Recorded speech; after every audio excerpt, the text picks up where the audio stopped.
Hello everyone, welcome to CMS study. This is Murli Manohar Shukla. We will continue the quadratic equation. So let's go to the question. Start.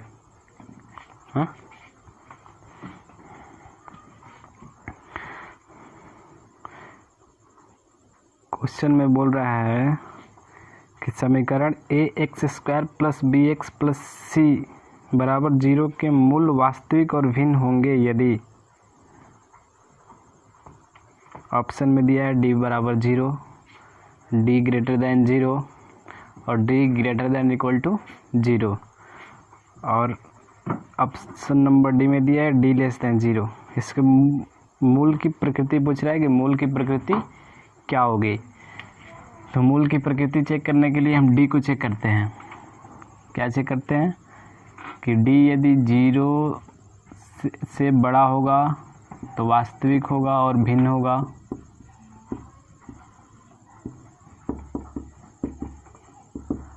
यदि d 0 के बराबर होगा तो वास्तविक होगा लेकिन बराबर होगा, जो मूल होंगे उसके समान बराबर होंगे। और यदि d 0 से छोटा होगा तो काल्पनिक होगा यानी इमेजिनरी होगा।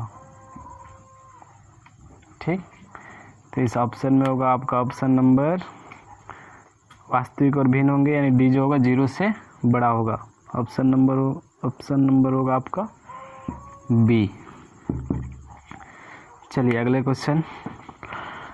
क्वेश्चन में बोल रहा है, अगला क्वेश्चन में दिया है कि यदि समीकरण x² + bx + 12 = 0 का एक मूल 2 दिया है इसमें, और तथा दूसरा समीकरण दिया है x² + bx + q = 0 के मूल समान है तो q का मान पूछ रहा है। इसमें 2 समीकरण दिया है। पहला दिया x² + bx + 12 = 0, x² + bx + 12 = 0 और दूसरा समीकरण दिया है आपका x² + bx + q = 0, x² + bx + q = 0 और इसका एक मूल दिया है। इस समीकरण का एक मूल दिया है, कितना है वो 2 है।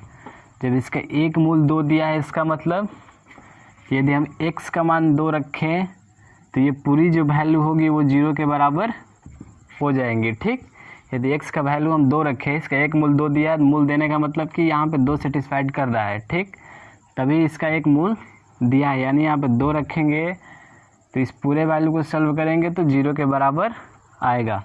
यानी जब यहाँ पे 2 रखेंगे तो 2 का स्क्वायर प्लस bx + 12 = 0, 2 का स्क्वायर 4 बना प्लस bx + 12 = 0, 4 और 12 16 हुआ, इधर जाएगा माइनस होगा यानी bx = -16, x का मान यहाँ भी होगा यानी b × 2 = -16, तो b का मान है आपका -16/2 यानी 2 8 16, b = -8, b आ गया आपका -8। अब इस b का मान इसमें रखेंगे, जब इस b का मान इसमें रखेंगे यानी -8, x² - 8 × x + q = 0 यानी आपका है x² + -8x + q = 0। ठीक, और इसमें पूछ क्या रहा है कि q का मान कितना होगा और इन दोनों का मूल समान है। जो मूल समान होता है तो d जो होता है वो 0 के बराबर होता है और जो d का मान कितना होता है आपका b² - 4ac = 0 होगा। d का मान b² - 4ac होता है। b का मान यहाँ पे है आपका -8 का स्क्वायर -4 × a का मान है 1 और c का मान है q = 0। -8 का स्क्वायर करेंगे 64 होगा, -4 × q = 0, 64 को इधर भेजेंगे माइनस में जाएगा यानी -4 × q = -64, माइनस से माइनस कैंसिल हुआ, q बराबर हुआ आपका 64/4, 4 से कटाएंगे इसको, 4 × 4 = और 4 छक्का 24, क्यू का मान आ गया आपका 16। ऑप्शन में दे रहा है आपका ऑप्शन नंबर 16 यानी बी। ऑप्शन नंबर आपका 20 में सही है। अगला प्रश्न देखा जाए। अगला प्रश्न में बोल रहा है कि समीकरण दिया है, इसके मूल वास्तविक होंगे कब पूछ रहा है। इसके मूल वास्तविक तभी होंगे जब डी जो होगा वो 0 से बड़ा और बराबर होगा, तब इसका वास्तविक होगा। ठीक, जब डी का मान 0 से बड़ा और 0 के बराबर होगा तब जो डी समीकरण का मूल होंगे वो वास्तविक होंगे। यानी इस समीकरण में दिया है cx² plus ax plus b, cx² plus ax plus b।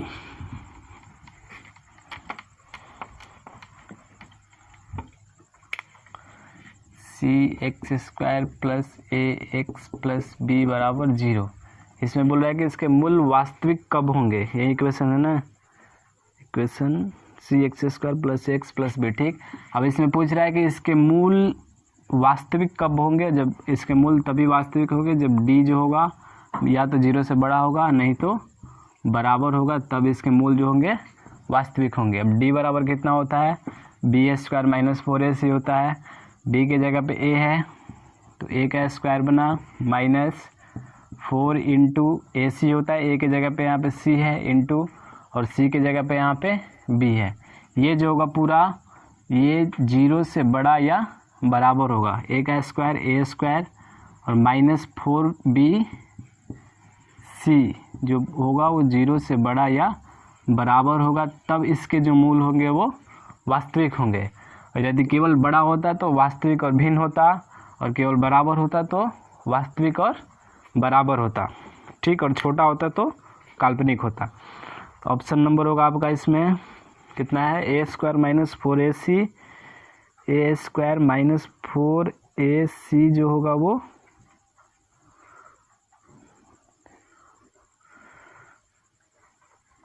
0 से बड़ा और बराबर होगा। ओहो, कोई बात नहीं। इसमें पूछ रहा है मूल काल्पनिक होंगे, सॉरी, इसमें पूछ रहा है मूल काल्पनिक होंगे। मूल काल्पनिक कब होगा, जब a² माइनस 4bc 0 से छोटा होगा, तब इसके मूल काल्पनिक होंगे। ठीक, ऑप्शन नंबर डी इसका देखिए, डी में इसका लिखा है a² माइनस 4ab लिखा है, वहाँ पे ab ना होके bc होगा। ठीक,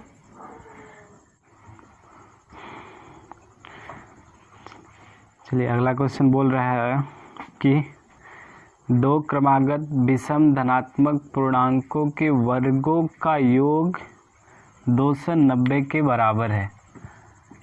तो माना जो पहला विषम धनात्मक पूर्णांक होगा वो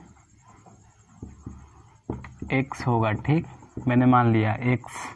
तो दूसरा जो होगा वो x प्लस 2 होगा। क्यों, क्योंकि हर विषम संख्या के बाद दूसरी विषम संख्या जो आती है उन दोनों के बीच का अंतर 2 होता है। ठीक, तो मान लीजिए पहला विषम संख्या मेरा 3 हुआ तो अगली विषम संख्या मेरी क्या होगी, 5 होगी। तो इन दोनों के बीच का अंतर 2 हो रहा है, इसलिए मैंने जब x माना पहला विषम संख्या तो दूसरी विषम संख्या जो होगी मेरा वो x प्लस 2 होगी। अब क्वेश्चन में बोल रहा है कि इन दोनों के वर्गों का योग, तो पहला का वर्ग करेंगे फिर प्लस करेंगे और फिर दूसरे का वर्ग करेंगे।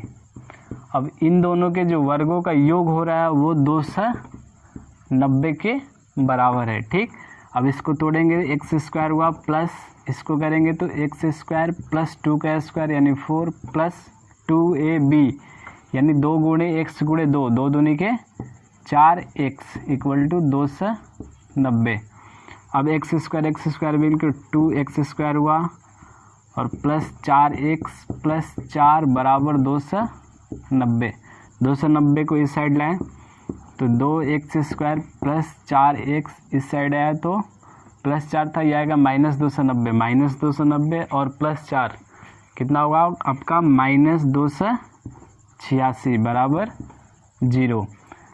अब यहाँ से 2 कॉमन लेंगे तो x square plus 2x minus 2 से डिवाइड करेंगे 143 इक्वल टू 0। 2 को इस साइड भेजेंगे, जाके 0 में डिवाइड होगा, और 0 में किसी भी संख्या से भाग दिया जाता है तो उसका मान 0 ही आता है।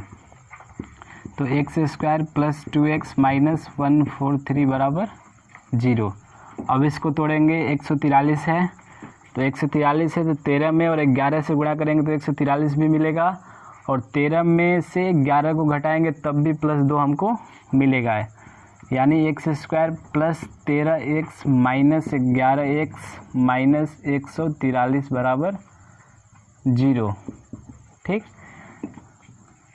तो आपका हुआ x यहाँ से कॉमन लेंगे, बचा अंदर आपका x प्लस 13, ठीक, और माइनस 11 यहाँ से कॉमन लेंगे, बचा आपका x माइनस 13 बराबर 0। फिर x प्लस बचा, ठीक, फिर x प्लस 13 कॉमन लेंगे यहाँ से, तो आपका यहाँ पे बचेगा x और माइनस 11 बराबर 0। फिर दोनों को 0 के बराबर करेंगे तो x प्लस 13 बराबर 0, यानी x बराबर माइनस 13 आया आपका, और फिर x बराबर आपका 11 आया, तो x का मान आपका 2 आया, एक माइनस 13 और दूसरा 11। क्वेश्चन में बोल रहा है कि 2 विषम धनात्मक पूर्णांक, ठीक, तो जो 2 विषम धनात्मक पूर्णांक बोल रहा है तो x का वैल्यू है कि यहाँ पे -13 आ रहा है और एक +11 आ रहा है, तो माइनस वाला तो होगा नहीं, तो यानी x का मान जो होगा हमारा 11 होगा। तो यानी पहला जो मेरा धनात्मक विषम पूर्णांक होगा वो 11 होगा, और दूसरा क्या होगा आपका 11 + 2 यानी 13। तो हमारा 2 विषम धनात्मक पूर्णांक मिल गया, पहला 11 और दूसरा 13। ऑप्शन में देखिए क्या दे रहा है आपका, ऑप्शन में दे रहा है आपका ए नंबर 11 और 13। ठीक, अगला क्वेश्चन में बोल रहा है कि एक्स स्क्वायर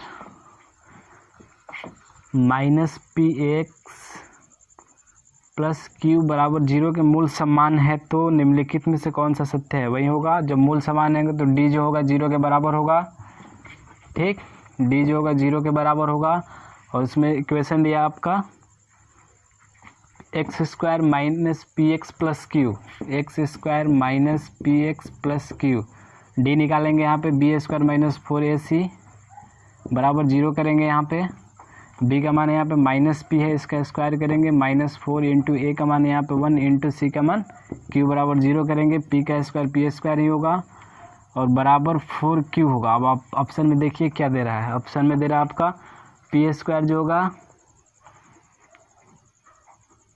बराबर 4q हो गया, यानी ऑप्शन नंबर आपका बी सही होगा। चलिए अगला क्वेश्चन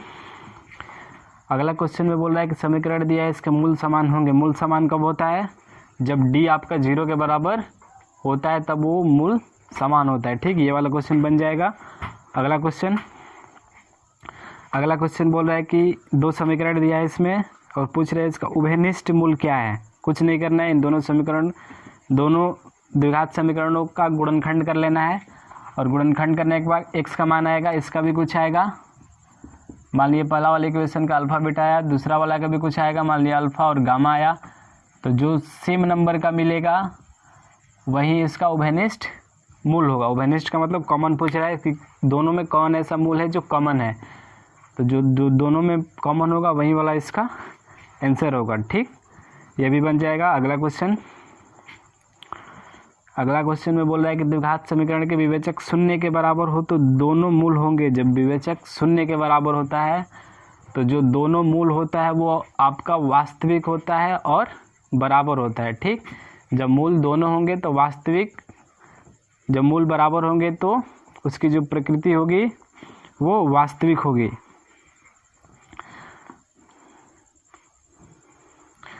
होगी, और बराबर होगी। ठीक, अगला क्वेश्चन में बोल रहा है कि किसी द्विघात समीकरण के विवेचक का मान 0 से बड़ा होने पर दोनों मूल होंगे। यदि विवेचन का मान 0 से बड़ा हो जाता है तो क्या होता है, विवेचन का मान 0 से बड़ा होगा तो मूल का जो प्रकृति होगा वो तो वास्तविक होगा, लेकिन जो दोनों मूल का मान होगा वो एक दूसरे से भिन्न होंगे, यानी वास्तविक और भिन्न होगा। ठीक, फिर एक बार बोल रहा हूँ, यदि उसके विवेचक जो होगा 0 के बराबर हो जाएगा तो उसके जो मूलों की प्रकृति होगी वो वास्तविक होगी और वो जो दोनों मूल होंगे आपस में बराबर होंगे। और यदि उसका विवेचक 0 से बड़ा हो जाए तो उसकी जो मूल की प्रकृति होगी वो होगी आपकी वास्तविक होगी, लेकिन मूल उसके बराबर नहीं होंगे यानी भिन्न होगी। और जब उसका विवेचक 0 से छोटा हो जाए तो वो काल्पनिक होगी। ठीक, अब अगले वीडियो में हम लोग अगले चैप्टर का यानी समांतर श्रेणी का जितने भी महत्वपूर्ण क्वेश्चन होंगे हम लोग कोशिश करेंगे कि मस्ट इम्पोर्टेंट जितना क्वेश्चन हो सके उसको निकाल के हम लोग करें, ताकि इससे ये फ़ायदा होता है कि हम लोग बोर्ड यदि एग्ज़ाम देने जाएं तो एग्ज़ाम में जो सटीक क्वेश्चन होता है उस प्रकार का क्वेश्चन मिलेगा तो हमारा टाइम भी बचेगा और आसानी से हम उस क्वेश्चन को कर भी लेंगे। चलिए, तब तक आप एक काम करिएगा, यदि आपको वीडियो में समझ नहीं आया होगा तो वीडियो को पीछे करके बैक करके रोक के इसको देखें फिर से, तब समझे। फिर भी नहीं समझ में आएगा तो आप कमेंट कर सकते हैं कि यहाँ पे हमको समझ में नहीं आया है। ठीक, चलिए।